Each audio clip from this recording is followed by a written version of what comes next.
Welcome to regular session mayor and city council meeting, 6 p.m. Tuesday, October 8th, 2024, City Hall Complex, council chambers. Call this meeting to order. Would you please rise for the Pledge of Allegiance?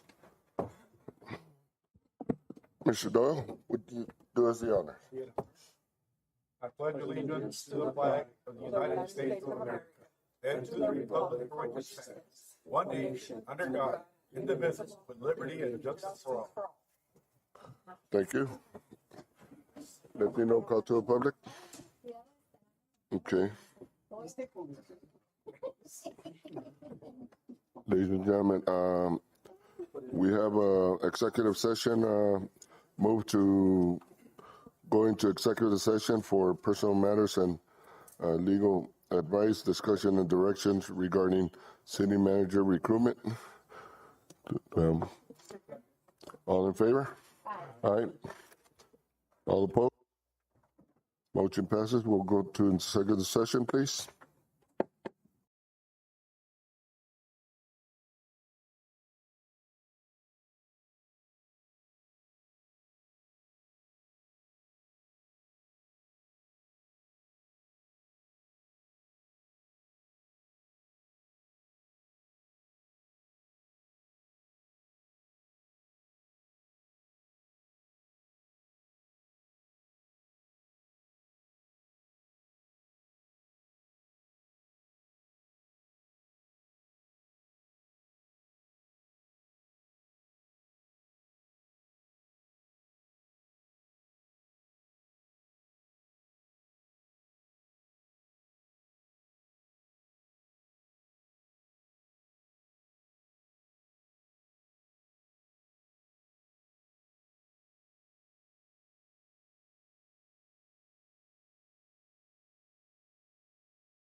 reconvene to regular session. Move to the number 5 discussion item, discussion, direction, possible action, appointing as acting city manager. Go ahead, Mr. Doyle. Mayor, I move to offer Joel Kramer the position of acting city manager under the terms of the recruitment agreement. Second. Any discussion? All in favor? Aye. All opposed? Motion passes. Number 6, we'll move to presentations. A, proclamation on Lung Cancer Awareness Month. Mr. Gradius. Proclamation. Whereas lung cancer is the leading cause of cancer death among men and women in the United States of America. It says Arizona, but I corrected myself. Accounting for more deaths than colon cancer, breast cancer, and prostate cancer combined. Whereas according to the Center of Disease Control, there were 168 new lung cancer cases between 2017 and 2021, and 104 deaths due to lung cancer between 2018 and 2022 in Arizona. Whereas the 5-year survival rate for localized lung cancer is 60%, yet only 20% of lung cancers are diagnosed at this stage. Whereas screening for lung cancer for high-risk individuals using low-dose computed tomography can lead to the earlier detection of lung cancer and save lives, reducing the mortality by 20% when compared to screening by chest X-ray in the National Lung Screening Trial, and reducing the risk of death at 10 years by 20% in men and 33% in women, as demonstrated by another large randomized trial.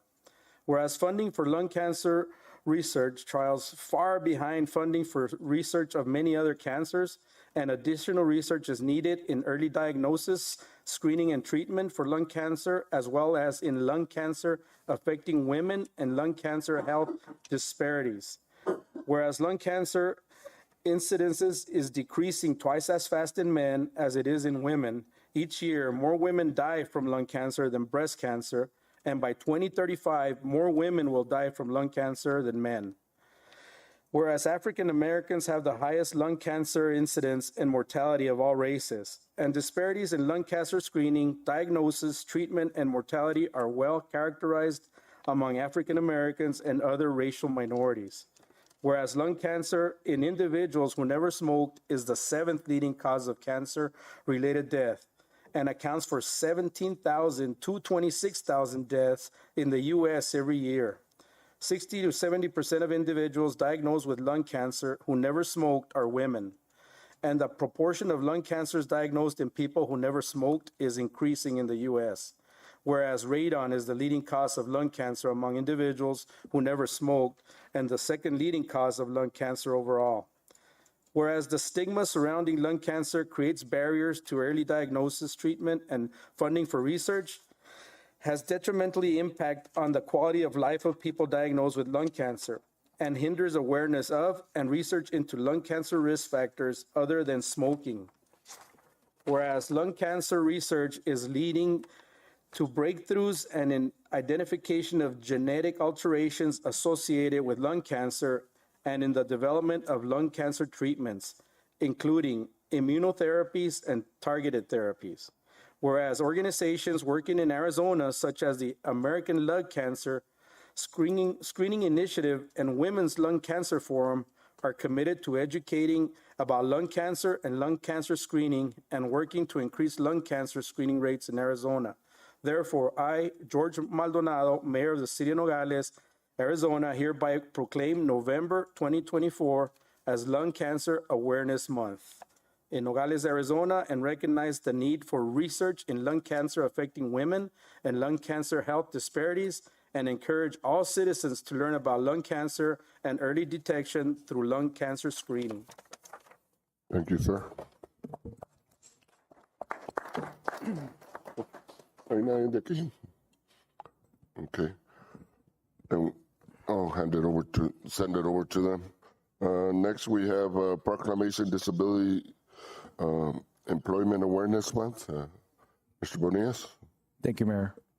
Proclamation. Whereas the City of Nogales is committed to fostering an inclusive workforce that values the talents, skills, and contributions of all its residents, including individuals with disabilities, and whereas National Disability Employment Awareness Month is observed annually in October to celebrate the contributions of workers with disabilities and to raise awareness about the importance of ensuring that all people have access to good jobs.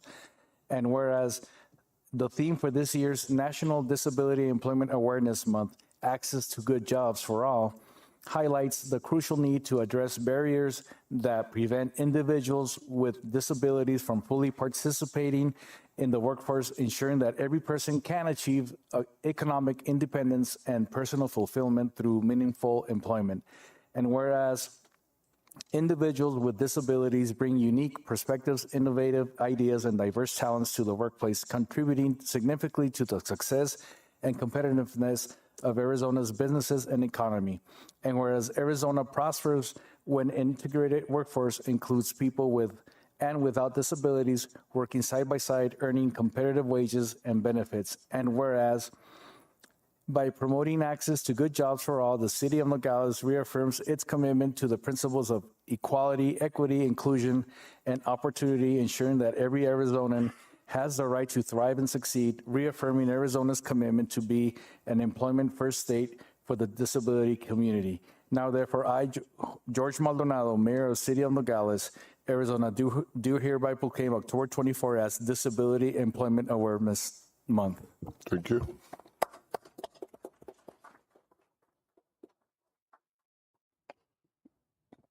Okay, then we move to item C, Greater Nogales Santa Cruz County Port Authorities, the Downtown Rehabilitation Study Survey results. Mr. Josh, and welcome, sir. Good afternoon, Mayor and council members.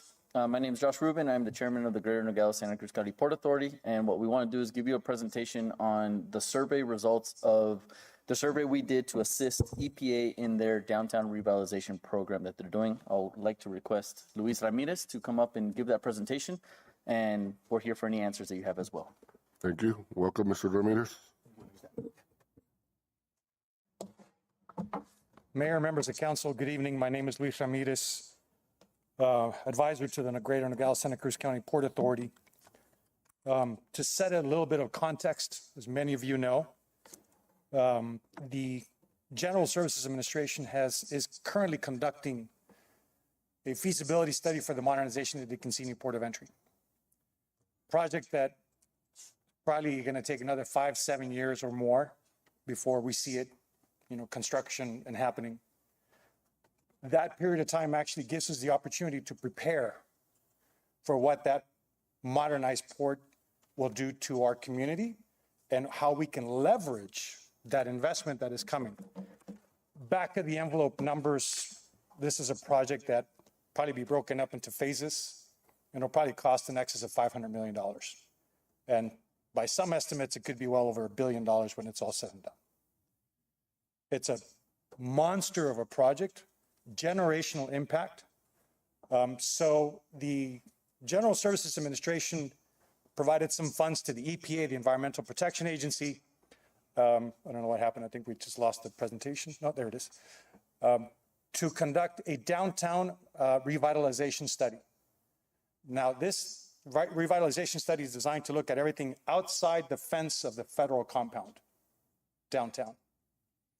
So it's not, where the lanes are going to be located, primary, secondary. It's what is going to happen outside. How are we going to handle pedestrian traffic? Is it a pickup and drop off location? The impacts to Morley, the entry and egress for northbound and southbound cars. If there's going to be bus traffic, how are we going to handle the access to I-19 to Grand Avenue? What's going to happen to Morley Gate?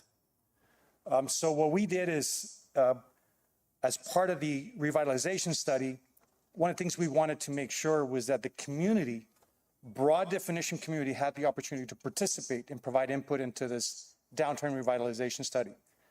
The city of Douglas, the city of San Luis have done similar studies for their respective projects. San Luis is currently undergoing, as mayor, as you know, undergoing about a $350 million modernization of the San Luis One port of entry. And so there's a whole bunch of stuff that needs to be done outside of the port of entry there. Douglas already did their study. Groundbreaking in Douglas is probably going to be in the next year to 18 months or so. We're a little bit behind that, but it is exciting to know that feasibility study is underway. It's not a typical study. It really is the first step in the modernizing or construction of a new port of entry. It is a federal requirement. We won't get to see the results of that feasibility study until probably beginning of next year. That is an internal federal process, but we have the ability to impact what is going to happen outside that compound, as already mentioned. So this is a survey we conducted, and there's a lot of information. Please ask questions as we go forward. Both Josh and I should also reflect, there's other board members from the Port Authority sitting here in the room. We have Mr. Jaime Chamberlain, Mr. Guillermo Valencia, both past chairs of the Port Authority, so they're also available to participate in discussion if necessary. But I'm going to skip this and just go to this slide. And by the way, I believe a copy of the presentation is in your packets. If not, is available on the city's through the city's website, I believe. The Port Authority website for sure has it available. We created this to give people an idea that we're really in the beginning process of the downtown modernization process. There's a feasibility study, there's a project funding request, there's still design, construction, and then completion of the project. Completion, this is such a large project, it'll probably be done in phases. You can't tear down the Cancini and build it back up. I mean, it has to be operational throughout. So it'll probably be done in chunks, huge chunks. That's what we think. Full completion of the project is probably 10 to 15 years out. It is just that big of a project to get done. Let me skip through some of this. I want to be respectful of the time.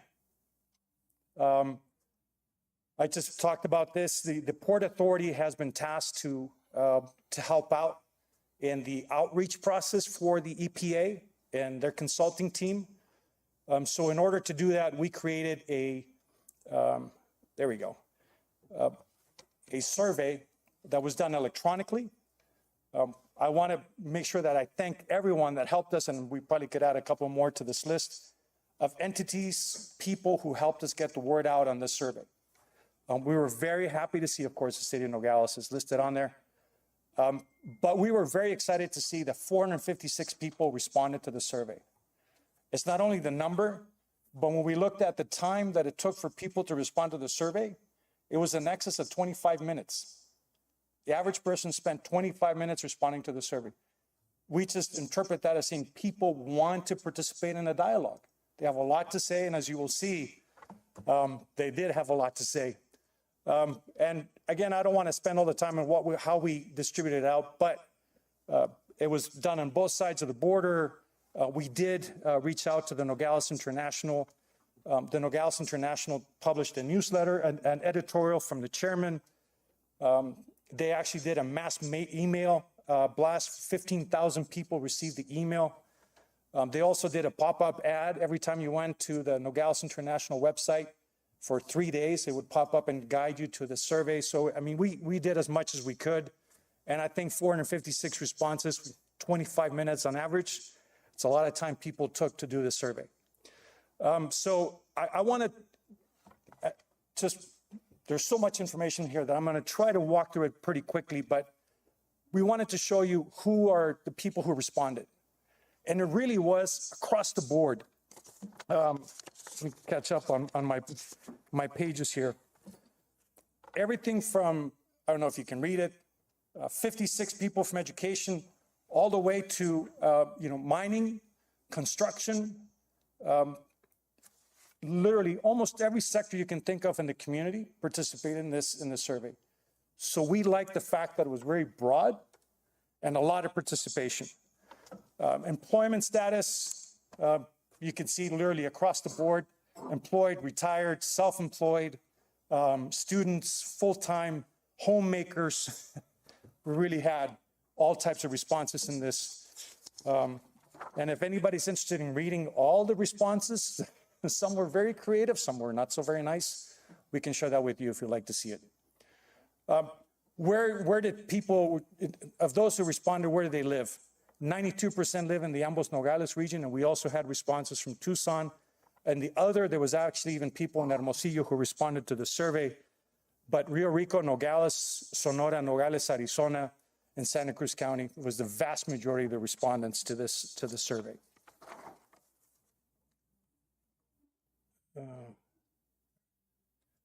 The use of deconcealing, this is really the crux of what we were trying to get.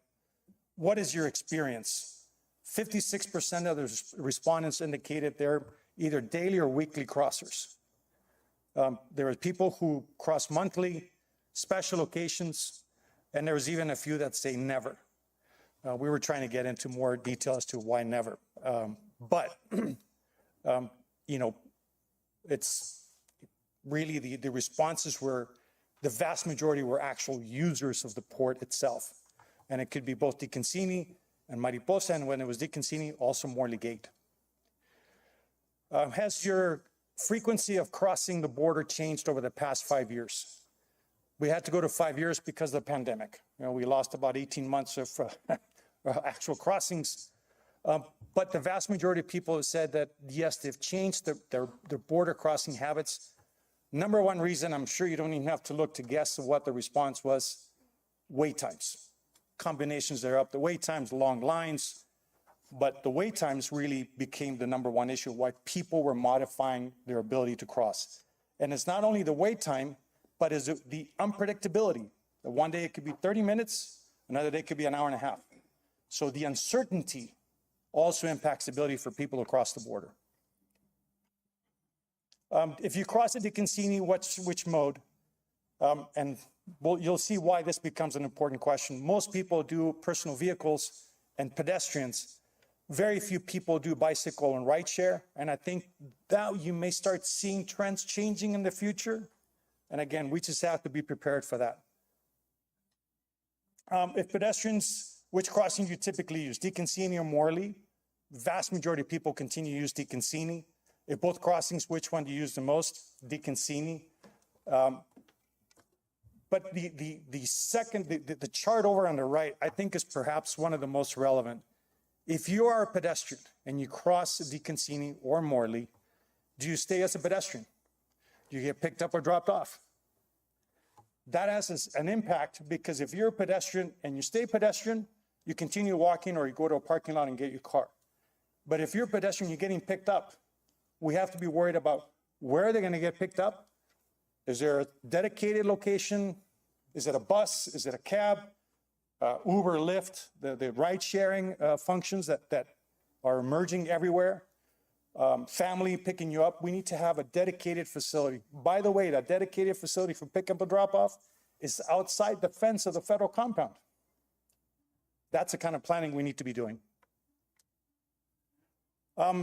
We also wanted to understand the use of electric vehicles. Clearly, that's a global trend. It's here to stay.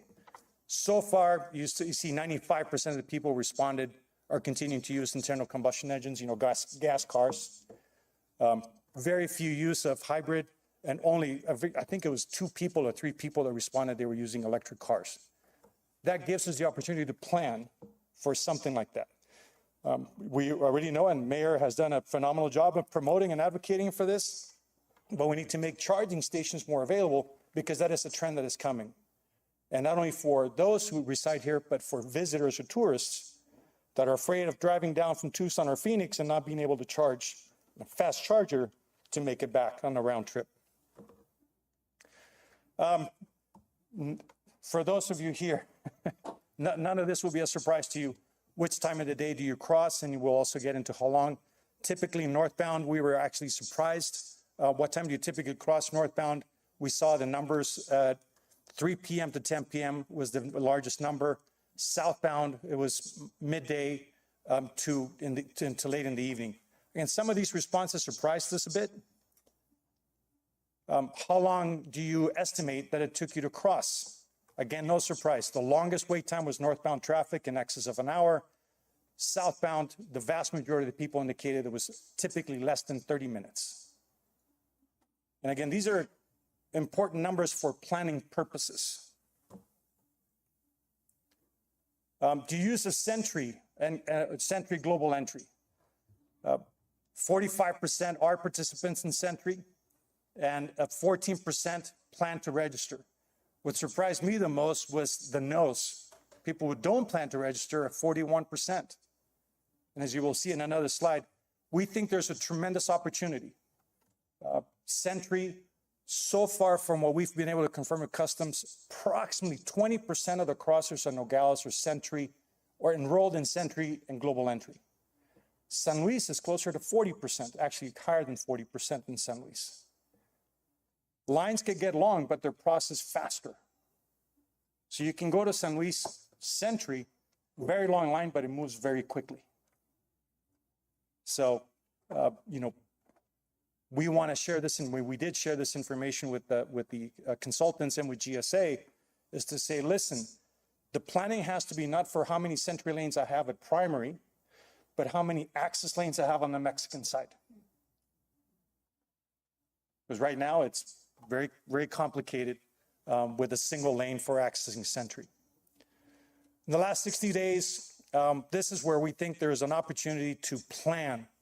In the last 60 days, what regions have you crossed both northbound and southbound? The number one issue for crossing into the US was returning home, meaning people were either going to work, typically into Mexico. We also saw a lot of responses of people who were, which I didn't know, driving across to drop off kids for daycare and then coming back. That was the responses we got.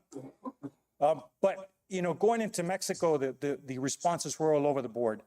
Returning home, shopping, medical, dental, visit family, dining. Sometimes the currency exchange of the peso makes going across the border to go eat very reasonable. Border crossers generally have a neutral negative experience about crossing a DeConcini or Morley. I don't think that's a surprise. As long as the wait times exceed an hour, at least the perception, then people are going to have a negative perception of that. Morley Gate, and I'm going to connect that a little bit, also the same thing. It's more acceptable to neutral, but we still saw quite a number of people who were saying it was negative to difficult. Wait time, staffing, and the number of open lanes shape the perception of border crossing. One of the things that came up is if you're waiting an hour, there are times when CBP closes a lane, but it doesn't notify the people on the Mexican side. If that lane closes and you're in that queue, then the issues is how do they merge over into another open lane? One of the things that we came up with was working with Mexico on ITS, Intelligent Transportation System, some type of signage that gives you, hey, in 10 minutes, this lane's going to be closed, start merging, something to help those people who are in that lane that's going to get closed, move into another lane and help eliminate some of the congestion. That actually came up quite a bit through the surveys responses that we got. We also asked about a vision for Nogales. This is, I think you'd be happy to know, of 456 responses, what is your perception of Nogales? Friendly, family, beautiful, friendly community, potential, good weather. The responses were all over the place on the good side. We thought it was great to see that. One of the things that we thought, and we mentioned this to the county, a lot of the respondents from Mexico indicated they didn't know where Santa Cruz County was located. So for them, they identify Nogales. Why? Because Mexico only has municipalities and states. Here we have an additional level of government, which is county. We think that's an opportunity for the county to market. They say, come and visit the rest of Santa Cruz County, Patagonia, Sonoita, whatever the case might be. We think there is some opportunity there for the county to promote itself on the Mexican side. Clearly, the responses were very adamant, more shopping options, more dining options, and more family activities. That was really, you can see the rest of the responses, but those three, and we think that's actually great guidance or direction. I'm not sure it's anything new for you about future initiatives we may want to undertake as a community. What was lacking? We also asked the question, we also wanted to see the bad side from the perception. lacking in opportunity, lacking in business, lacking in incentives, lacking in vision, and lacking in leadership. Rather than saying that that was bad, we think there's an opportunity for local government, city and county, the Port Authority and other entities to communicate, find more channels to communicate to the general population, everything that's going on in this community. There's a whole bunch of stuff going on. Maybe they just don't know. So we would, we think that's an opportunity to communicate that to the general population, not just in Nogales, but in beyond, and going beyond the immediate areas of Nogales. Opportunities to promote tourism, shopping, proximity to the border. There was a lot of, job opportunities, new business. It's a great destination. We heard a lot of good comments about this. One of the things we asked is if the respondent confirmed that Morley was not a frequent destination, but interest in seeing revitalized, what would it take to be there? First thing is, how often do you visit the historic downtown Morley Avenue? 59% people said only on special occasions or never. People are simply not going there anymore. We think that's an opportunity to then look at, well, how can we get you to come, not just in special occasions, but more often, more frequently? One of the things we identified, if we started promoting new shopping and alternatives, family entertainment, community events, closing down Morley and doing events, parking is going to become an issue. If you look at the current footprint of the port, that footprint is going to expand dramatically. So all those big parking lots on the west and northwest side of the port more than likely will disappear. So if you want to promote events, shopping, dining on Morley or other areas of downtown, where are people going to park? What we're seeing in other communities, some of the communities are looking at multi-story parking structures, a safe, lit environment. Some of them are free, some are pay, might be a combination thereof. But we think that's actually a business opportunity, whether the city wants to do it or private sector wants to do it. But then the question is, where do you build that parking structure? Because there is very limited space in the downtown Nogales area. One of the comments we also received was a welcoming environment, welcoming scenery when you drive across, walk across. How do you make, once you drive into Nogales, more welcoming? Again, a lot of ideas that I think we could explore going forward. Wait times, an opportunity for expedited lanes. We asked the question, would you be willing to pay for a dedicated lane? And some people interpret that as we're saying, oh, you want a toll. Not necessarily. We think that Sentry, when we saw the large number of people who were not Sentry, 41%, well, if you're willing to pay, we saw a very large number willing or consider, which is about almost 80%. Then we say, well, Sentry is a dedicated expedited lane. $120, 5 years. It's a smoking deal. It really is. That we think there's an opportunity to promote Sentry, global entry, and go from 20% enrollment for crossers. If you get it up to 30%, that's tens of thousands of people. It's a huge impact. So next steps, this is, we're in the very beginnings of the process. This was the first survey. The mayor's already indicated he may want additional surveys done, and I think we're certainly open to that. We now think we have discovered or confirmed the mechanism to get the word out about surveys and how people can participate. Surveys can be specific to dining, specific to retail options, specific to community events and functions. I mean, really, our imagination is the limit on that. I do want to highlight that the Port Authority is working, and the city and the county are working with the EPA and their consultants October 22nd, 23rd. Actually, on our Port Authority website, there is a workshop that is going to be done. It's going to be extensive. EPA is going to, and their consultants are going to be leading the discussion. It's not our meeting, it is their meeting, but it is open to the public to participate, provide input in the downtown revitalization process. They received literally the entire raw data for the survey, and they've incorporated that into their planning already. And for us, this is again, the beginning of an extensive process that we have to go through. I want to stress that this is a planning for what happens outside the fence of the port.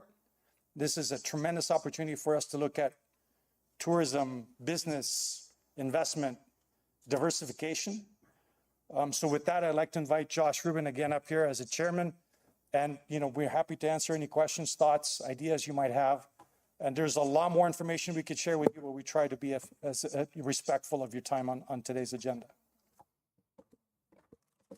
Thank you, Mr. Ramirez. One thing that I'd like to clarify on the 22nd, that even though it's open, there's a RSVP also on it. We're asking for an RSVP on that. It's not mandatory. We asked for an RSVP to make sure we had enough chairs. It's really hard to gauge. In other communities, the response and participation was in the 40, 50. I have a feeling that here in Nogales, we're going to be like 100, maybe even more, once we get the word out. So the RSVP was just simply to help us prepare for the turnout. Okay, and that first session on the 22nd is going to be at the rec center, correct? Both, because of we had considered doing some of it here, but if the turnout is very large, I think the EPA and Renaissance, their consulting team, felt better to do everything both days at the gym rec center. Perfect, okay. And thanks to Mr. Kissinger, it's all lined up. Yes, thank you. Thank you, Mr. Opeza. Okay, any other questions? Go ahead, Mr. Doyle. I have a question. Out of curiosity, I noticed this is a study and with survey results, and I noticed that there's going to be another study for impact study, I guess. Is this going to kind of go along with that other study that's going to be in conjunction with SEBA's, the county, and the city, and I don't know whether an entity is going to be involved, but I'm just, are you going to be working, kind of offering or getting information? I don't know how, that's my question is, what kind of contact are you going to have with that study? Correct, yeah. So this is as Luis was mentioning, it goes in phases and steps. So the first step was just to provide this information to give backup to EPA as to what they're doing in their revitalization study. We didn't have to do the survey, but it was something that we thought is very important as a community to be able to give our opinion as to how we want our community to look like. The next steps would be for the city to understand as to how is the impact of the new port of entry going to affect our community. So part of the impact study that we're going to be having, we'll have a parking study, we'll have traffic mobility for us, and origin and destination study in part of that. And that's all for us to want to understand is, okay, when people cross the port of entry, where is it they want to go? The other part of that would be, say, the parking surveys to understand, do we have enough parking in the locations where people want to go to, in those locations. We had a really good example and really good explanations by San Luis when we made a trip over there a couple weeks ago to really understand as to, they did this a couple years ago. So we're in that process of understanding how impactful was it. They showed us the graphs, they showed us the images, they showed us what the survey and what the studies will show us that can go hand in hand. We'll be working hand in hand with them as well. GSA also will be doing their own studies on certain aspects of it, like the destination, origin and destination part of it, that we're trying to see how we can work together and collaborate in those sections as well. So yes, we will be going hand in hand with that.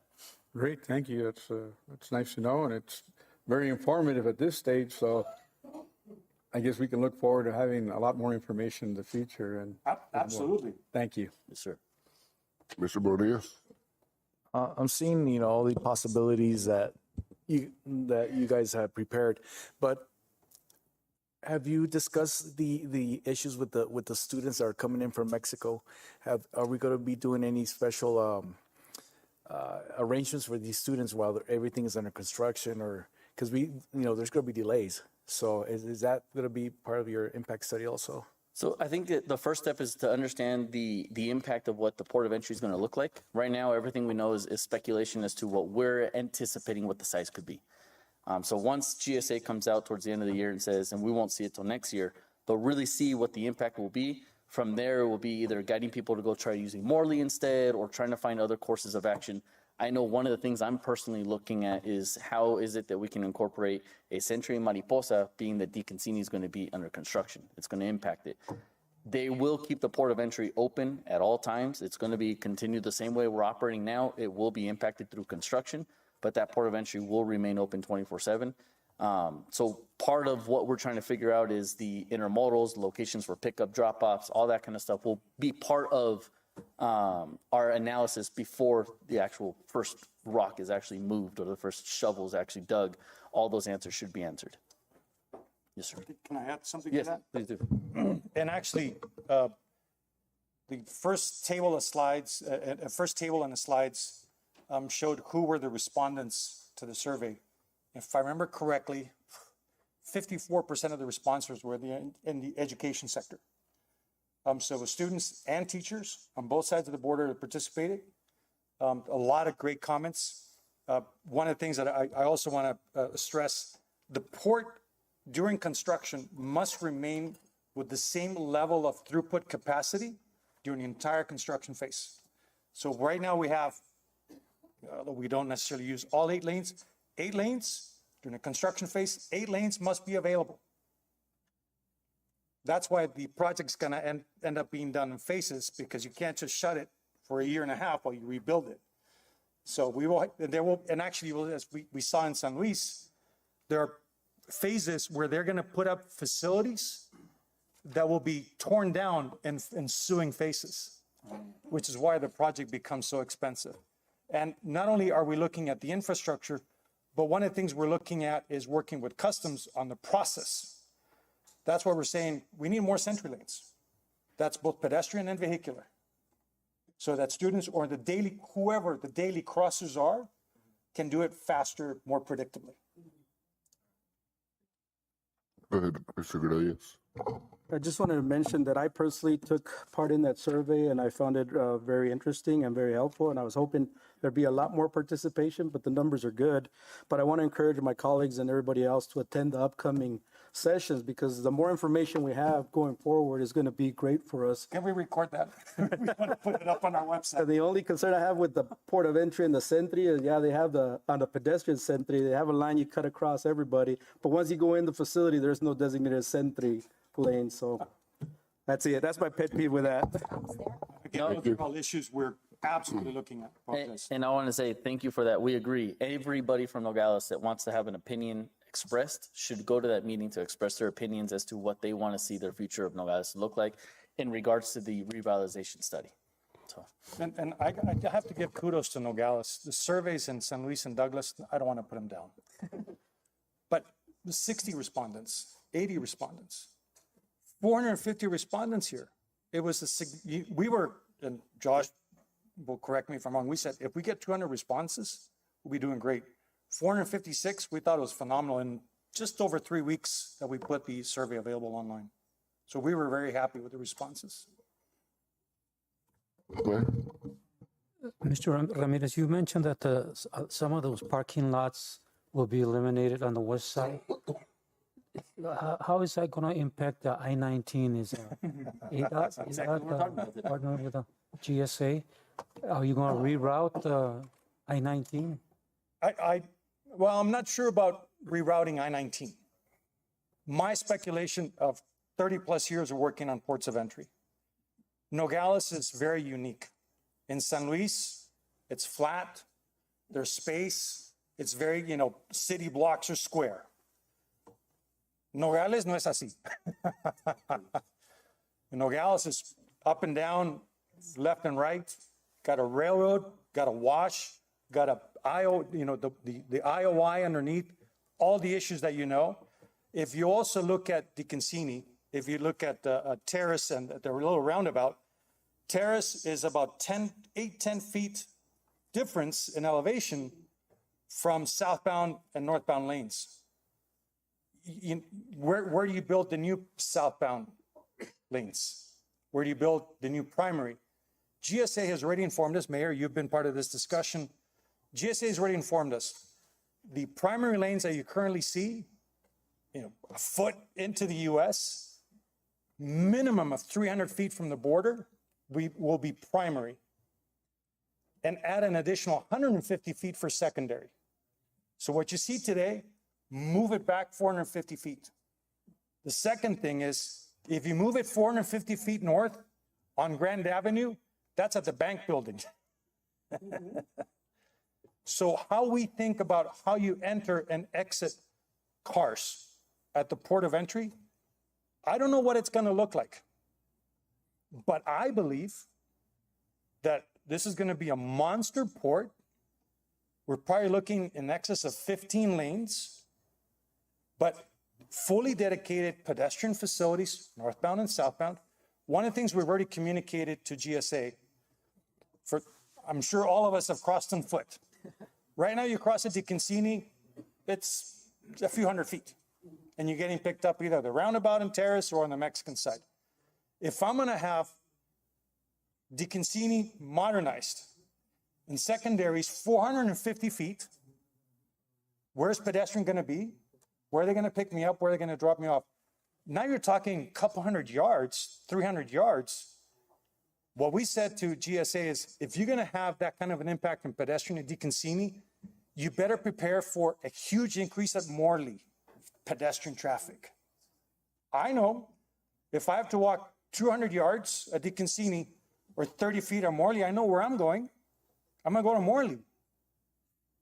But we can't just increase double or triple the pedestrian traffic in Morley and not do anything on the streets.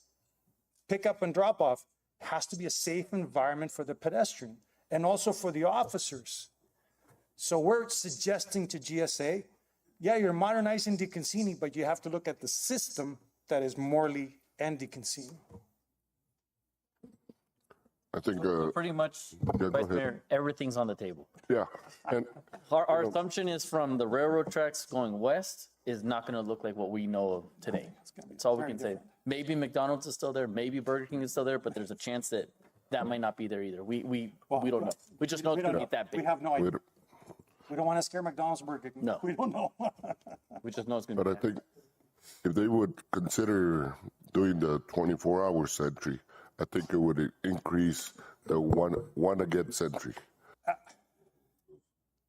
I think if we start promoting the higher use in terms of the overall proportion of sentry crossers daily, if that goes from 20 to 30 to 25%, it's tens of thousands.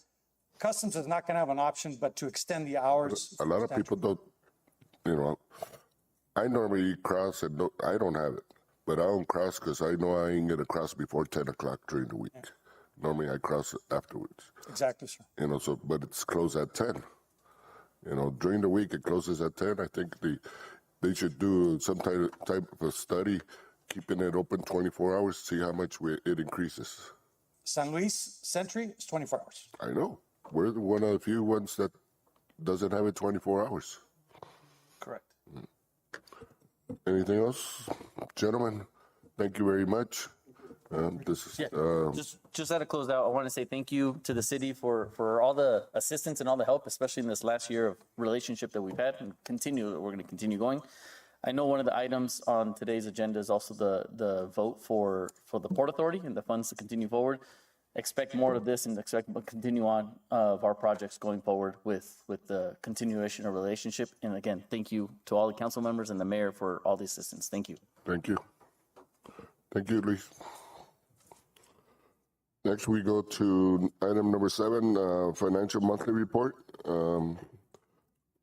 August 2024 financial monthly report, FY 2024-25. Ms. Jean? Good evening, Mayor and members of the council. In front of you, you have your August 24 monthly finance report. We'll start with Table A, that is our general fund. You will see in revenues for general fund, we have already brought in $6,039,103, which is 22% of our budget. And expending out was $6,035,945, which is 16%. You'll also see on Table A is our shared revenues. We have brought in $1,624,007, which is 16%. If you move on to Table B, that is our sales tax. In August, we collected $1,324,647, which we stand $726,227 more at this point than we did last year. The third table, Table C, is the breakdown of the departments for general fund. You'll see the ones that are highlighted, which are over the 16.66%. A lot of that is capital purchases or the encumbered POs that we've done that are the year-long POs. If you move on to Table D, this is our HERF and our overweight. You'll see for HERF, we have brought in $566,316, which is 22%. And for overweight fees, we've brought in $71,550, which is 24%. For expenditures, it's $746,560, which is 20%. And there have been no expenditures in the overweight side yet. If you move on to Table E, that is our sewer. Sewer has brought in $618,352 at 20%, and we have expended out $431,261, which is 19%. We move on to Table F. This is our water.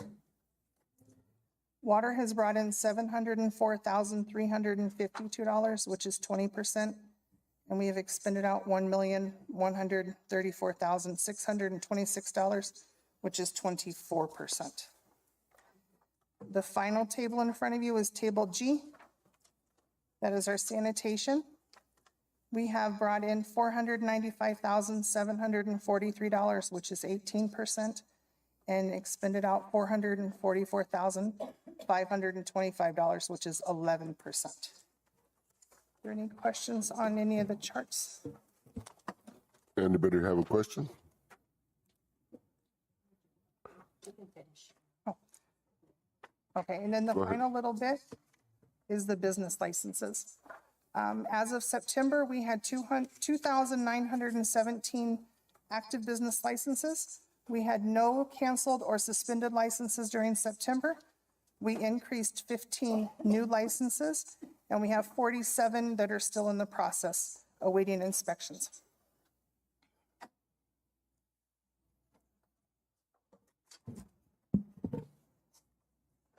Okay. On the expenditure on the water, did we have the big hit that we got on the On Hohokam, uh-huh. you'll see that one in September's. Okay. So it wasn't paid for yet in August, but that hit is coming. Okay, thank you. Any other questions? Ms. Montiel, go ahead. Ms. Jean, I have a couple of questions. The first one is, on the future report, could you please add the amount? I know that the sewer has always been kind of an interesting kind of concern there because you can't turn off the sewer, and you know, we hear the same narrative. But I would like for you to add to the report the amount the residents owe on the sewer account. And I understand there's a number of people, you can't turn off the sewer. So people, you know, owe the city of Nogales. I'd like to have a list, of course, no names, a list of with the total amount owed to the city of Nogales. Okay. Also, I would like for you to add in the future the retirement payouts. I know that was part of the report, and the previous city manager did not want to include that anymore, but I think it's important to be as transparent as possible, and I'd like for it to be added in the report, retirement payouts. Sure. Okay, I know that it's not included in this report, but if you could include it in the next one, but also what the last payouts in the last month. Sure. Okay, thank you. Any other questions? No? Thank you, Jean. Thank you. Thank you.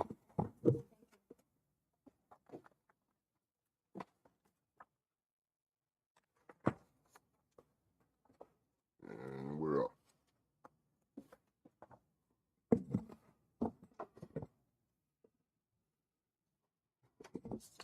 We go to number 8, orders. 8, consideration possible action of order 2024-10-041, an order of the Council of the City of Nogales, Arizona, approving an agreement with Communication Workers of America. Any discussion? Go ahead, Mr. Gradius. I would just like to get an explanation.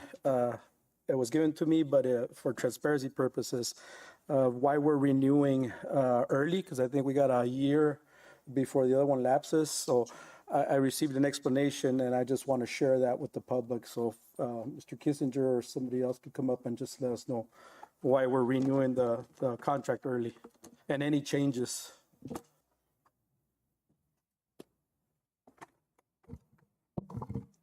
Mr. Mayor? Go ahead. So there was a request by CWA, and I believe it was mutually agreed with the city manager at the time to reopen the contract. There's some language that we needed to clear up on there, and there was some safety issues that we wanted to address. And so we reopened the contract, and we negotiated it, and we have it in front of you for approval today. Go ahead, Mr. Doyle. I don't quite, follow. Okay, can you be more specific or clear about that? Sure. Every year, the contract can be reopened, and there's some certain items on the contract, some certain articles that, as we're going through the contract, we find that they're insufficient or they need to be adjusted. So the contract, there was a request on a timely matter for CWA to ask to have the contract reopened. It was reopened, and the city manager sat with CWA and their team, and they renegotiated the new contract that you have in front of you today for your approval.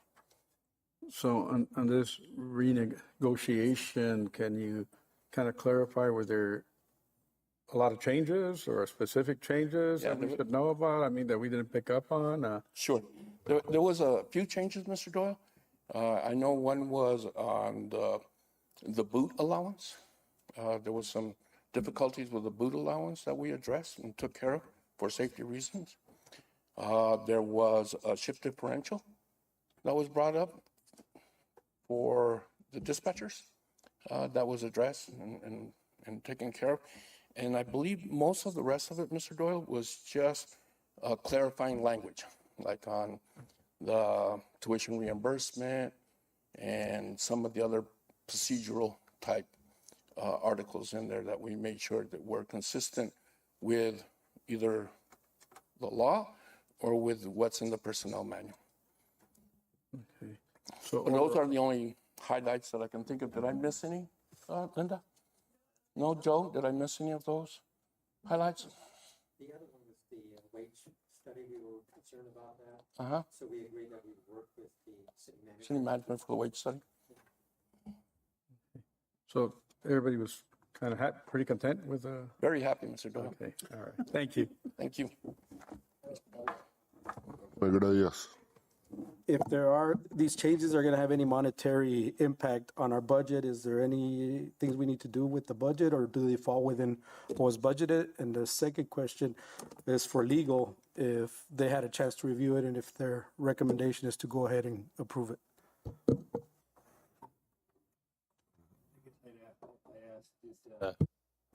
Did Steve Coleman have a chance to review this? Because I don't remember seeing it. I believe you approved it. Did I? I don't remember seeing it. Normally, for future reference, the agreement should be done in a red line form, so that if there are just minor changes, you can scroll through it and see what the changes are. Sure. But at this point, I don't remember reviewing this. unless Jenny reviewed it, but could Jenny have reviewed it? I don't know, we submitted it. Harmon, did we send this to Steve?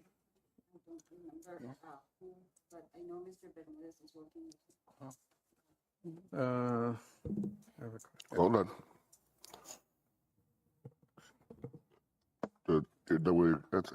Sorry? Go ahead, Go Mr. ahead. Doyle. Well, I'm seeing, I kind of, there's no rush to this thing, right? Because it's not something that needs to be done today. Can we look more, get clarification on, and then we also have a acting city manager coming in that might need to know some of the things that are happening, just to bring everybody on the same page, that you can check with your firm and get the clarity that we need for maybe next month's meeting. Do we have any specifics on the changes or anything? Okay, please.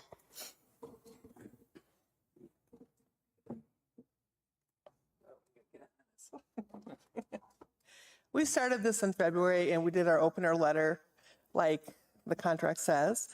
And it was, Roy said, fine, we started bargaining. We've been bargaining since February. We've had a team of 6 people. I mean, we've put a lot of time and effort into this, but the initial problems were safety issues. We had a lot of safety issues, and we were actually asked, one of the things we were asking for was a safety committee. And then we were told that you were going to hire a safety person. So then we withdrew that proposal. But then we addressed some of the things like the work boots and some of the other things that had come up. And like John said, a lot of it was clarification as well. And I think the other thing is we were trying to get on the same page with the other 2 agreements so that, you know, going forward, because fire was already done. Then police came along. And so, again, we sent our opener letter, Roy accepted it, and we went forward. So I think the thing is we spent a lot of work, and not even just me, I mean, that's what I do all the time, or Joe, but we had a team of people. And I have to tell you that, you know, every week they call me and they go, hey, how's the contract coming along? And I'm like, I don't know. I've been trying to get it on the agenda for at least 2 months now. So I will just tell you that there's probably nothing super critical. Maybe the work boots would probably be the biggest thing, but I just think it's disappointing that we've spent all this time and we did everything by the rules. So for it not to be approved tonight would be really disappointing. Linda, you know, it's when I asked legal right now, and he had no comment or really no recollection of seeing it. You know, it's really the biggest issue. You know, the contract is still on right now. It's not expiring, correct? Right, with the old boot allowance or what other changes. And pushing it, you know, a couple of days or a month to next month, what would that create? Nothing. I mean, it's just, you know, we'll just tell our team that we've been doing this since February, but I guess we can do it again next month. No, and that's, you know, I think what I read in my counsel, I think it's they want to make sure that legal looks at it and that everything's okay, and that from one contract to the other there was really no big changes, no surprises, and I think that's the right thing to do. You know, it's not anything against anything against the you guys or you know. Fortunately, we had the departure of Mr. Bermudez, that he can answer our questions right now. But you know, I think in general that's what the council would like to do, and table this till our next council meeting and have legal look at it, and so we could, vote on it with a really backing of our legal department, and hopefully there's no big changes or surprises. If I could see one to the other and say this changed to this and that changed to that, I might be talking differently, but it doesn't. We don't have it like that. Apologize. I know it takes time to get these contracts in place. But I think it's the situation of our departure of Mr. Bermudez, and I would ask Mr. Paladini to look at it and hopefully at our next meeting we put it on first hand and to approve it. Okay. Well, yeah, we're going to be losing Roy and John, so. Okay. Was that a motion to table? I move to motion this item A on section 8 to table for our next meeting. Second. All in favor? Aye. We'll table it. Go to item B, consideration and possible action of order 2024-10-042, an order of the Council of the City of Nogales, Arizona, authorizing the Nogales Police Department to enter into a contract with Mariposa Community Health with an Arizona nonprofit corporation until August 31st, 2025, in the amount of $20,000 that will be dispersed to the Nogales Police Department for the participation in community opioid response program and supporting MCHC with the mission of prevention, treatment, and recovery of opioid and psychostimulant abuse. Do I have any comments? All in favor? Aye. All against? Motion passes. Item C, consideration possible action of order 2024-10-043, an order of the Council of the City of Nogales, Arizona, authorizing the city manager to transfer spending authorities from the General Contingency Fund to the city manager's other professional services funding in the amount not to exceed $100,000 for to be used in potential grant matching funds for a grant to fund the Nogales Port of Entry Impact Study. So move, Mayor. Any discussion? All in favor? Aye. Aye. All opposed? Motion passes.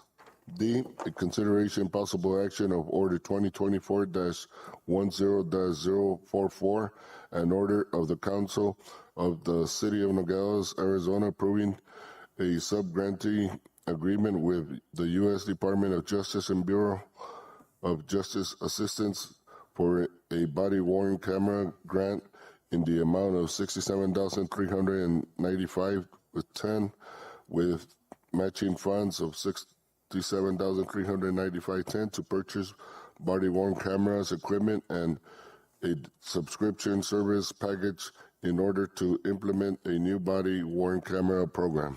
So move, Mayor. Second. Any discussion? All in favor? Aye. All against? Motion passes.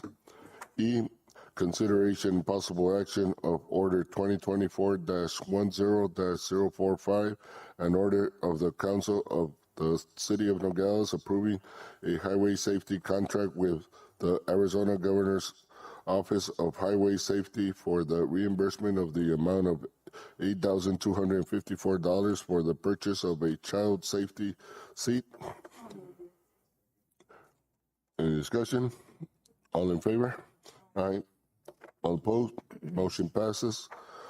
F, consideration and possible action of order 2024-10-046, an order of the Council of the City of Nogales, Arizona, approving a highway safety contract with the Governor's Office of Highway Safety for reimbursement of overtime in the amount of $25,171. Any discussion? All in favor? Aye. All opposed? Motion passes.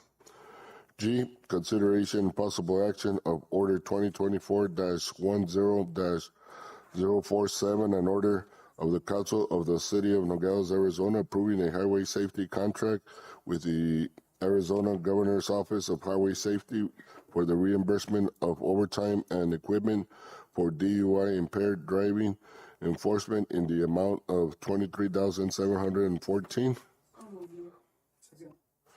Any discussion? All in favor? Aye. All opposed? Motion passes.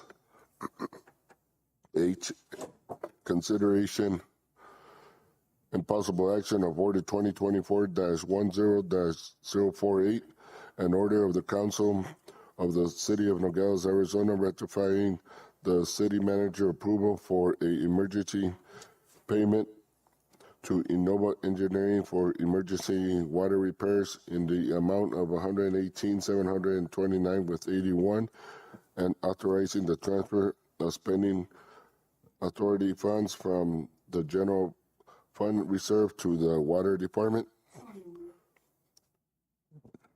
Second. Okay. Discussion, Mr. Dahl. Yes,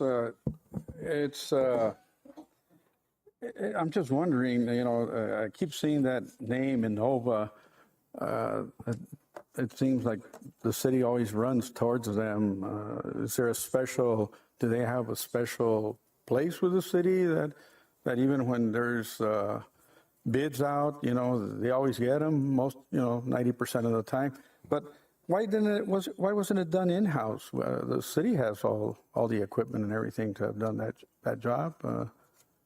This was an emergency that we had that hole on Hohokam. Mr. Guerra or Mr. Barcenas, who made the call in Innova? I know it was, 41 or 51 truckloads of cement that was... Mr.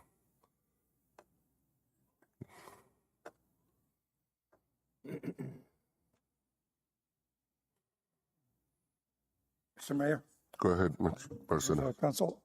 Yes, this was an emergency. A water line was exposed because of the erosion on the bank of the wash. That was a 10-inch line that serves almost half of the city of Nogales. So we didn't really have many options where to go. We look around the local contractors that it can respond immediately. And Innova was the one that responded. And like you're saying, that he's one of the contractors that has been getting our contracts because has been the lowest bid on every time that we bid the projects. So we went ahead and as an emergency, called him. And the kind of work that needed to be done was really dangerous because it was a flooding event, was behind some of the slabs on the wash that they needed to be protected, and we didn't have the equipment or the expertise to go and risk anybody's life there to go and do those repairs. That's the reason that we call a contractor that has the equipment and the staff and the insurance and all liabilities that they have to do the work. Well, thank you for that explanation. And I guess in other occasions when, if it's more simple, since it was like just an exposed line, would you have the city workers do it, or? We have done many repairs with our city workers, but in this case was really a special situation. The line is a 10-inch line that really provides water to half of the city of Nogales. I didn't want to risk come back here and explain to you why the half of the city was without water and not take action to repair that line. And in different situations where the city workers have done many times repairs that. No, I fine. I know that you gave it clear. I was just wondering the process when that happened. did the city manager right away go over there and inspect it with you? Yeah. And give the okay? Yes. Okay. And I make everybody aware. All right, thank you. Administration, not myself. Thank you, Mr. Yes, Mr. Bonilla. Mr. Barcenas, I have a question. So we paid $118,000 and change, and this was due to a flood issue, right? Yes. And I was there when Innova was dumping all this stuff, but have we approached the county and see, because this is part of their issue too. And we're on the hook 100% when it's the county's issue to address flood issues, and as of lately, and I understand what they're going through, but I don't see why we should be on the hook 100%. Have you approached the county? I didn't that personally, but I understand that the city manager approached the county, and I talked to the county manager. He was there. The public works director for the county, they were there. They saw, well, you have a big problem here. They walk away from us. Well, of course, but that's been the issue ever since I've been a council member, and even before that. Why is it that the county always, this is their problem? This is something they should be fixing, and yet here we are paying $118,000, and the only thing they come back and say, well, you have a big problem. I should say they have a big problem too, because that's the only thing they do for this community, and they're not doing it. Yeah, the reason that they gave me is your water line. It's not the wash that's going. Yeah, the water line was exposed due to the erosion, due to flood. I agree with you totally, but really, I don't have a way to make the county to do anything. So it's really out of my level, I guess, to negotiate with the county that they take the roles that they need to take on the issues on the wash. Really, that's the bottom line. And you know, for years that we have been arguing that we have different locations along the wash, that the road is going to go away, and now we're waiting for that to happen, and then we're going to have another emergency. But Mr. Guerra has been working with them for years. They requested studies, they requested permits, and we did that. And at the end, nothing happens. Well, you know what, Mr. Barcelona, Mr. Guerra, and I've been with meetings with Mayor and Mr. Bermudez, and this is just it's almost funny. It's almost I'm just gonna have to laugh, but we've been through not this issue but other issues where they have asked us to give them permits from the Army Corps of Engineers, environmental impact studies, and we go through the whole charades. It takes us a year. We spend a bunch of money to get it, and then they come back and say the same thing. Well, you know what? The last excuse they had. Yes. Well, we're getting out of the subject. Well, I know, but you know what, Mayor? I think $118,000 that we have to pay, It's and the something that county's not doing we their need to share. address. I'll look into it, and yes, I already talked a little with the county. The water line and the biggest issue was underneath our street. Yes. Go ahead. Mayor, I kind of agree with Councilman Bonillas on this thing, and I think again, Mr. Bárcenas, being Public Works, and yourself, and as soon as the city manager steps in, we need to follow up on this. This is due because of flooding. They get money for that. We don't. The city does not get money from the flooding zone. They do, and it's their job, and it's the same citizens that vote for them to be supervisors, the same citizens that vote for us to be councilmen. And we owe the public, our citizens, that they're represented by both entities, the city of Nogales and the county. And if we bring it to the citizens' attention that they're not doing their job, I'm sure they're going to find some supervisors that'll replace them. So we need to get business taken care of, and they need to meet their responsibilities. And Mayor, it's all of your call. It's waiting for the city manager to come in. You guys need to go and talk to them. Thank you. Thank you. Thank you, Mayor. Any other? Go ahead, Ms. Pontier. Mr. Basanas, is there a reason we always have to work with Innova? Maybe you're an expert in, I know there's bids and all of that procedural stuff, but it seems like Innova is always getting the best deal here. We used to have several contractors in town that they responded. This Mr. Harvey, that has been the one. Yeah, I know, Mr. Harvey. For him. Recently, he has semi-retired, I believe. So he hasn't responded every time that we ask for help. So you go directly to Innova, basically, to do most of the work? Okay. Do you gain anything from getting Innova? Do you yourself gain anything from contracting with Innova? Did I get it? Is it, yeah. No, they just give you the best price. Yeah. Okay, thank you. Thank you, Mr. Barcenas. That's it. All in favor of this motion? All in favor? Aye. All against? Motion passes.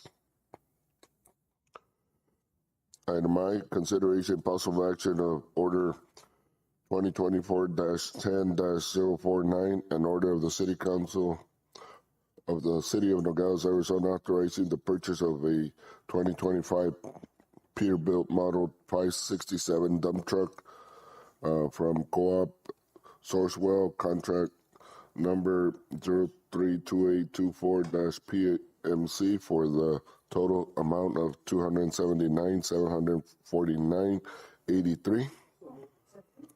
Any discussion? All in favor? Aye. All opposed? Motion passes. Item J, consideration possible action of order 2024-10-050, an order of the mayor and city council of the City of Nogales, Arizona, extending the temporary appointment of Parks and Recreation Director. Any discussion? All in favor? Aye. All opposed? Motion passes. Item K, consideration possible action of order 2024-10-051, an order of the mayor and city council of the City of Nogales, Arizona, extending the temporary appointment of fire chief. Any discussion? Go ahead, Mr. Doyle. I've always held dear the departments of our public safety, our police department, and firemen. And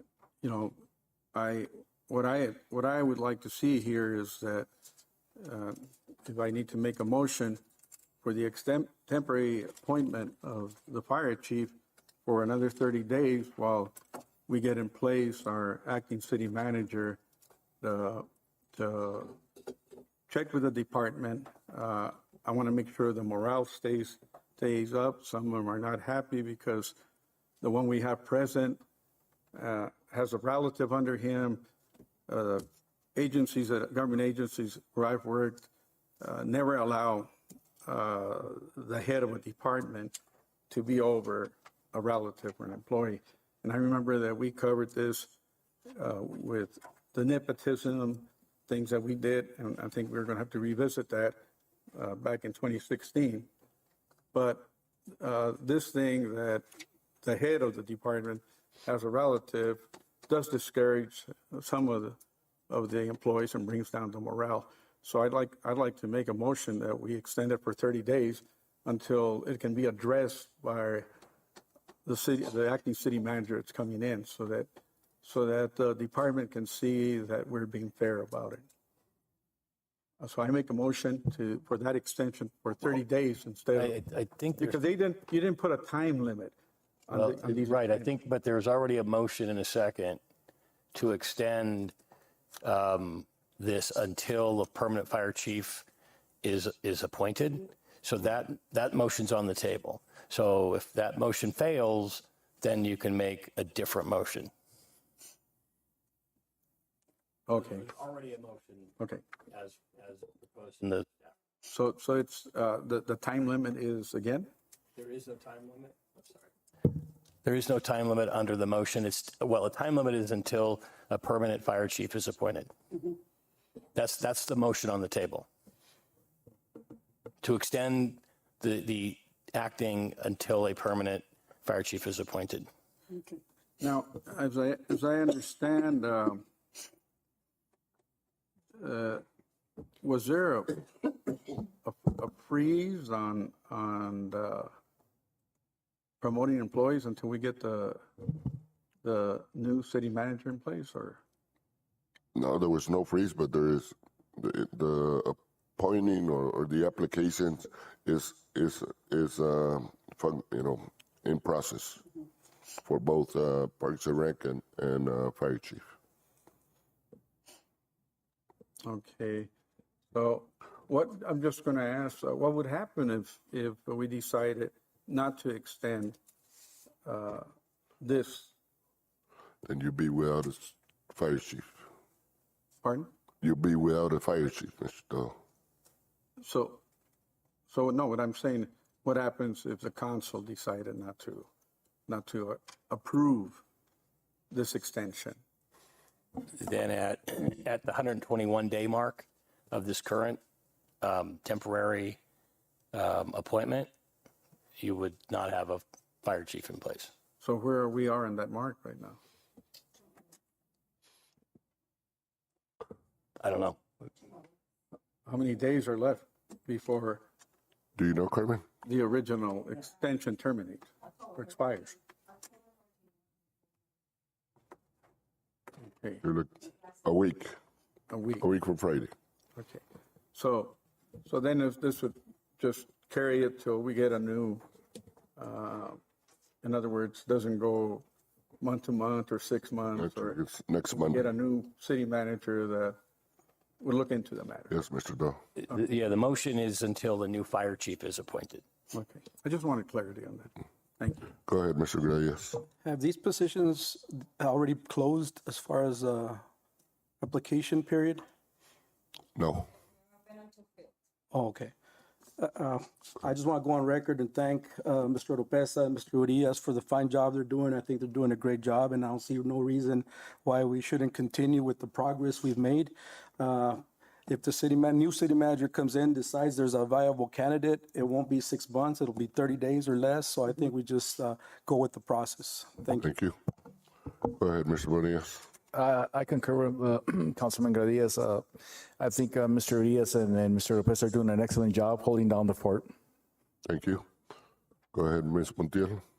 Mr. Doyle, I'm not sure what your point is, but I think I do. So if you are worried about the chief promoting a relative or any of that, I think that's what you're alluding to. It's in the policy. It says that any aspect of the employee's work is directly or indirectly supervised by a relative. So it's against policy anyways. So it's there already that, someone can't be directly supervised by a relative. So that was your Thank you. concern. I was just hoping that So it we shouldn't were happen following anyways. the So the person process that we related to the director or acting Okay. director, they can't do that anyways. Good. It's I right got in no the problem. policy. Thank you. Thank you. Thank you. Well, it said, all in favor? Aye. All opposed? Motion passes. L, consideration possible action of order 2024-10-052, an order of the Council of the City of Nogales, Arizona, authorizing an intergovernmental agreement with the Nogales Unified School District Number 1 for the reimbursement of the salaries of an employee-related expenses for fire medical services for school district events. Any discussion? All in favor? Aye. All opposed? Motion passes.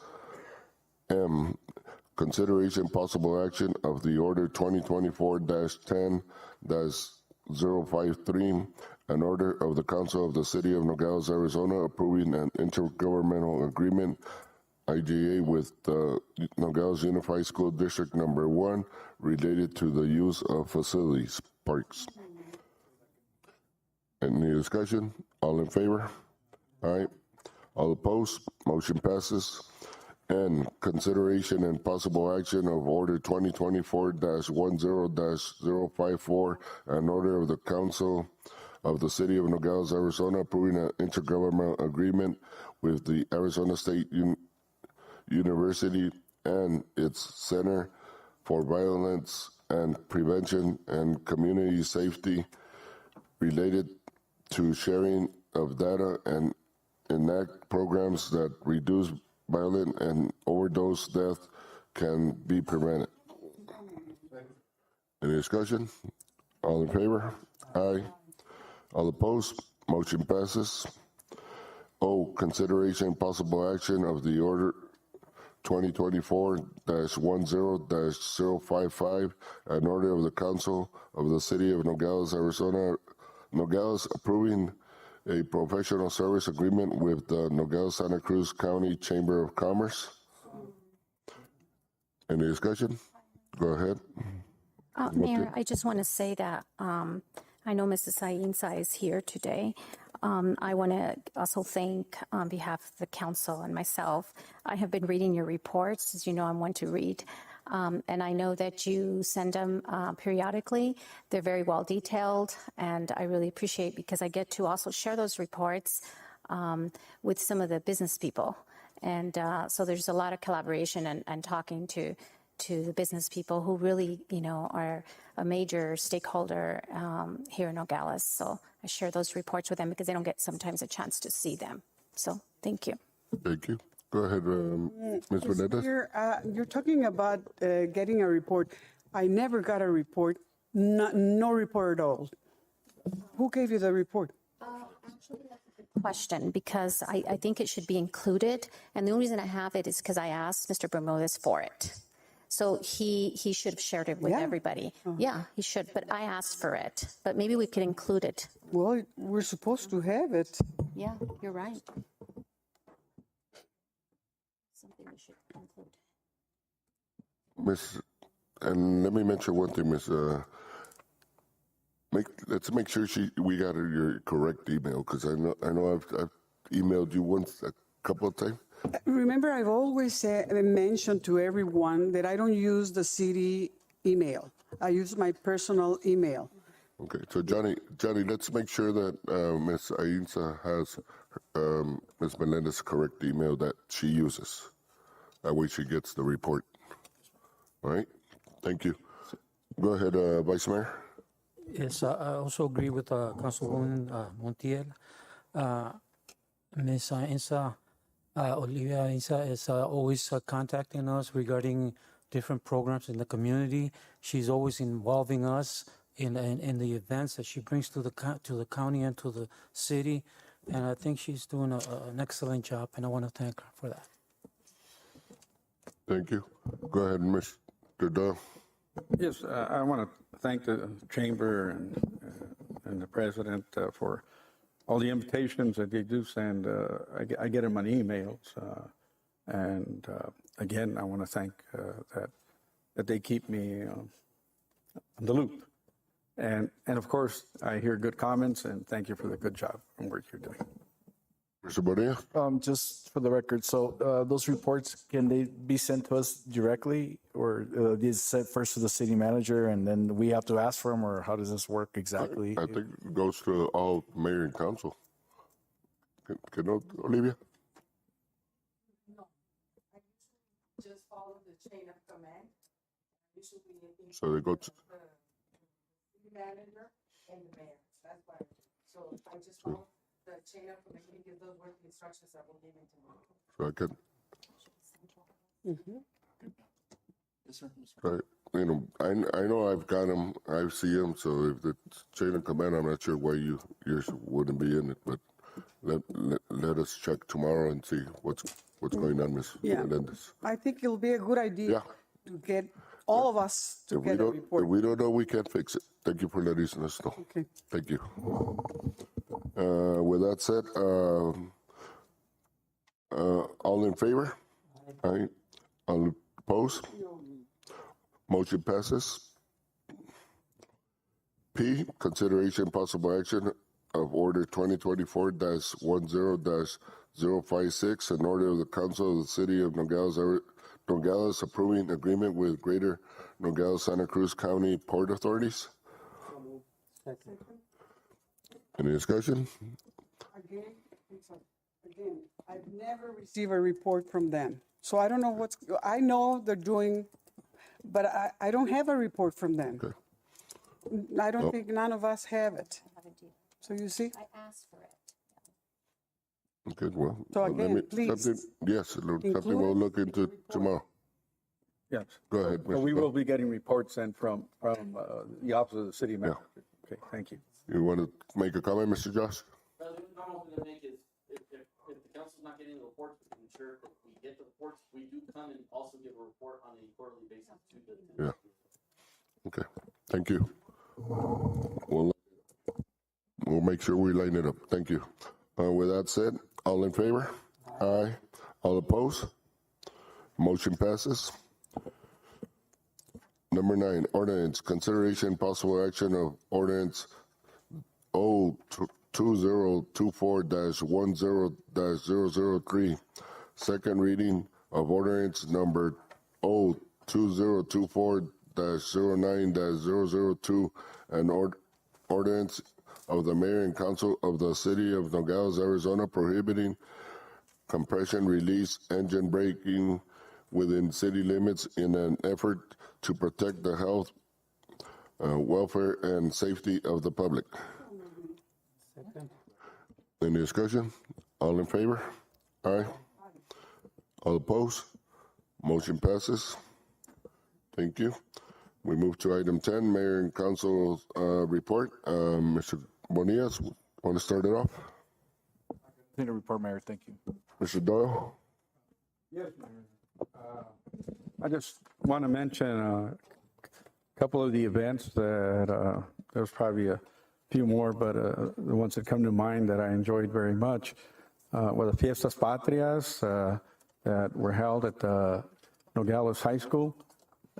Was a great event, and you know, I think it was an off night. Normally, I see the theater or the auditorium filled, and didn't quite fill up this time. But the people that did go enjoyed it very much. They had the greatest, I would say, tacos of steak tacos outside. They did an outstanding job, and the other event that we were able to enjoy, that I was there for a bit, and then went and sat somewhere else with you, Mayor, and the Vice Mayor, enjoying the Fiesta baseball that we had. AAA teams, I guess. I think they're AAA teams that came down and played. They were very competitive, great baseball. The first night, not as many people as the second night. The second night was a great crowd, and they really got into the game and made it even more exciting.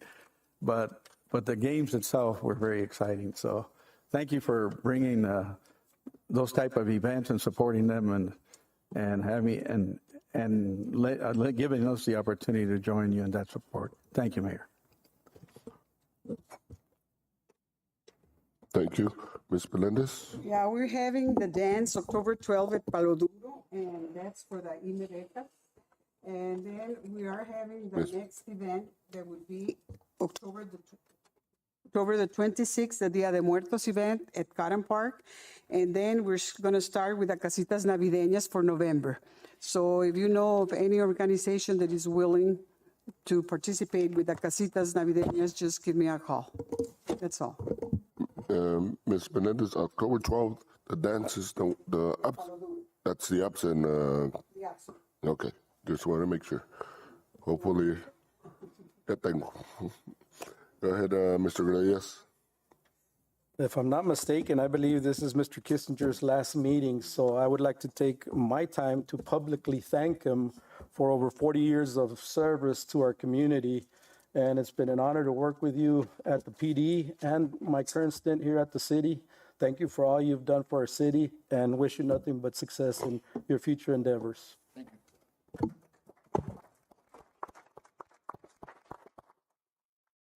Thank you, John. Go ahead, Ms. Montiel. Mr. Kissinger, also thank you, and on behalf of my husband, he wanted me to publicly thank you for the service that you've given the city of Nogales, and I know that he was always quick to call you if there was an issue, and you addressed it right away. So on behalf of Bobby Montiel, thank you very much for your service, and on behalf of Nogales, actually, thank you. And also, Mr. Mayor, I wanted to, I got off track here. This is Art Month, October Art Month, and there's wonderful things that are going on downtown. I want to say thank you to everybody that keeps downtown going, from the, the Santa Cruz County Art Association and La Linea and Whitner and all of them. I've always been very grateful to them because they keep downtown moving. So I also wanted to remind people of the bicycle race, which is also the same day, that all this month of October, there's so much going on. And also I want to reserve a casita for behalf of the city of Nogales. Oh, yeah, thank you. Vice Mayor? Yes. Also want to thank Mr. Kissinger for all those years of service to the city of Nogales. And also, I want to mention that I attended an event in Tubac. We were invited by the Chamber of Commerce. That was an excellent event. A lot of small business gathered and they shared a lot of experiences and business trends that are happening here in Nogales and the county. And I also went to the baseball game. I think if I don't know who does the advertising for those type of events, but I think we need more people attending this. There was maybe at least 100 people there. I think we should at least have 500 people there. So maybe next year. Thank you. Thank you, Vice Mayor. And that's been discussed already. A lot of times it's the teams that we bring in and all that.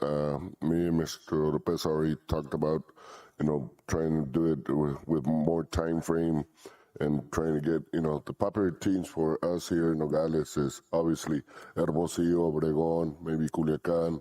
Those are the hot potato teams that people try to see over here. So we're going to be working on that. I attended basically the Jesus Cordova 4th Annual Golf Tournament in Tubac. I want to thank all the organizers, Carlos Garcia and everybody that organizes that tournament. It was sold out, and I was able to get them some gifts from the Diamondbacks, and it was amazing how many memorabilia and raffle tickets items they had. But it was a great event. Also had meetings with Freeport, Kimberly Horn on our water issues. With Nogales, Sonora, and myself, looking at the water needs for Kimberly Horn. I went to the swearing in of the mayors on him down in Nogales, Sonora. Went to the Sahuarita state of the town with down there, and it was a great event. Obviously, the very big supporting from sponsors. We had meetings with IBWC there, and the Water Commission, and also Ms. Resendiz, which is the Water Commissioner from Mexico, which was also a great event. We had some visitors on the Humphrey Fellowship. They came to the Nogales Community Center, and they were brought in by Dr. Lara from the ASU, and they really thought the border was something different. They really got surprised on what our border is. I want to thank Mr. Tapia for setting up the zoning and developing code study. Thank you, Mr. Tapia, and let's keep on working on that. But thank you for organizing that. I went and I was at the American Consulate grand opening in Nogales, Sonora. Very nice facilities. The governor from Sonora and the ambassador Ken Salazar were there, which was a great talking to him, especially about the railroad. Then I went to Douglas and got to talk with Vice President Harris for like 5 minutes, and hopefully she, that whoever wins, they got to support Nogales. The Mexican baseball fiesta was like a very low turnout, but I think it was exciting. I want to thank the Nogales cheerleading for doing ticket sales. They did also the concession stands, which was very good. And I think they sold out of their birria both days. Nogales baseball boys and OJ, they did a great job also selling tickets. The Boys and Girls Club, they did the beer vending, so I also went to the Boys and Girls Club event down in Tubac that they had, the Wine Fest, which was also a great activity.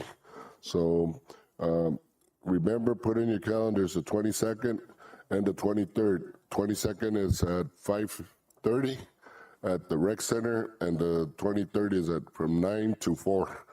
With GSA and basically look at the border issues, and just there's no bad things to say, but if you don't say them now, we will know what we need. Okay, so any future agenda items? Go ahead, Mr. Gradius. I want to make sure we bring back the CWA contract after legal review and recommendation. And also, I'd like to see an item in there for authorizing or directing our city attorney to look into any legal recourses against the county for the flood issues. Because if we keep ignoring it, and it's going to continue, and we've been down this road for many years now, but maybe it's time to look at any legal recourses we might have. I agree. Thank you. Mayor, I want to take this time because I forgot that Mr. Kissinger won't be with us for the next meeting. Mr. Kissinger, I want to thank you personally. I know that you definitely grew some extra gray hairs with me. We've had some heated and interesting conversations in your office these past 4 years, but I want to thank you because you taught me how the city works. And your wealth of information, your institutional knowledge will be missed, Mr. Kissinger. Thank you. Ms. Menendez, go ahead. Yeah, let me also have the opportunity, John, to say thank you, really. You were my right and my left hand. I'm going to miss you. And I'm still going to be here, so if you need me, I'm here. And David, thanks a lot for all your help with all the events. That's all. Go ahead, Ms. Montiel. Just if we could also put it on the future agenda item, the Christmas parade. We're working on a flyer. David, again, you're great in addressing all that. I know you're going to meet with Mr. Valdonado's secretary and your staff just to finalize everything, but it is December the 1st, el 7? 7th, yeah. So we're working on a flyer, and all that should be out, but it should be an agenda item just to make sure we inform the public. Thank you, David. Yes. What? Yeah, it's December 7th. We should have the flyer ready by Friday. Thank you. Okay, thank you. And again, Mr. Kissinger, thank you for everything you've done. The 6 years as consul, these 2 years as mayor, you've been very appreciated, and you've been very helpful to myself, and hope, life goes on and friendship continues. Thank you. And David and Mr. Diaz, thank you, and keep on doing a good job. With that said, I move to adjourn this meeting. All in favor? Aye. All opposed?